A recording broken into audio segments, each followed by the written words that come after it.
आप प्रमाण दीजिए कि चैतन्य महाप्रभु भगवान कृष्ण ही हैं, आप बोलिए।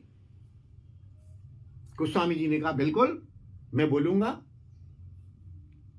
उन्होंने एक श्लोक है महाप्रभु जी के वंदना में, अनर्पित चरिंचरात करुणयावतीर्ण कलौ है, कलौ जो है समर्पयितुम उन्नतोज्वल स्वभक्ति श्रियम, ऐसा है, मुझे पूरा याद नहीं है। महाप्रभु जी के अवतार का, महाप्रभु जी की कृपा का, महाप्रभु जी क्यों पधारे, महाप्रभु जी ने क्या दिया, महाप्रभु जी कौन थे, ये सब एक ही श्लोक में वर्णन किया। और उन्होंने उस श्लोक को उठा लिया और उस श्लोक पर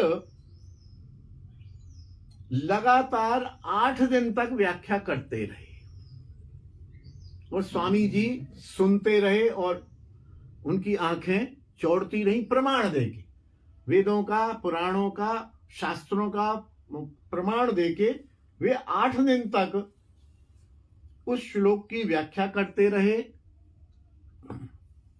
और कृष्णानंद जी बहुत ही आश्चर्यान्वित होकर, दत्तचित्त होकर व्याख्या सुनते रहे। संत तो वो भी थे, लेकिन विद्या का अभिमान, अपने मत का अभिमान सभी को होता है, सभी को होता है। दूसरे के मत को नहीं मानते, अपने मत का अभिमान सभी को होता है। अरे ये पता नहीं क्या कहते रहते हैं, मेरे बारे में बहुत से लोग कहते हैं नागिया जी पता नहीं क्या करते रहते हैं। ठीक है, अच्छी बात है। तो कोई हर्ज नहीं, मुझे भी है अपने मत का अभिमान, कोई दिक्कत नहीं है तो है ही है। कोशिश करना है हमें कि हमारे मत का अभिमान हो ना हो, लेकिन दूसरे के मत का अपमान ना करें, ये सबसे बड़ी बात है। हमें अपने मत का अभिमान हो या ना हो, दूसरे के मत का अपमान ना हो, ये एक वैष्णव के लिए बहुत आवश्यक बात है। और दूसरे के मत का यदि अपमान नहीं है तो ये माना जाएगा कि हमें अपने मत का अभिमान नहीं है। इनको जो स्वामी जी थे दत्तचित्त होकर सुनते रहे।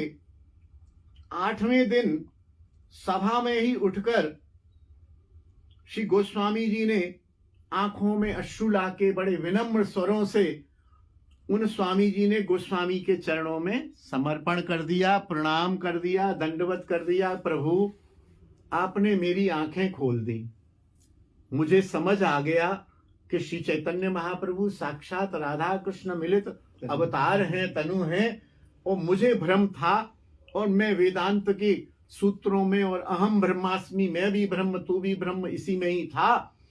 आप मुझे अब मेरी नियम के अनुसार, शर्त मैंने लगाई थी आपने नहीं लगाई थी, मैं अपनी शर्त के अनुसार आपके चरणों में समर्पण करता हूं। आप मुझको दीक्षा देकर शिष्य रूप में स्वीकार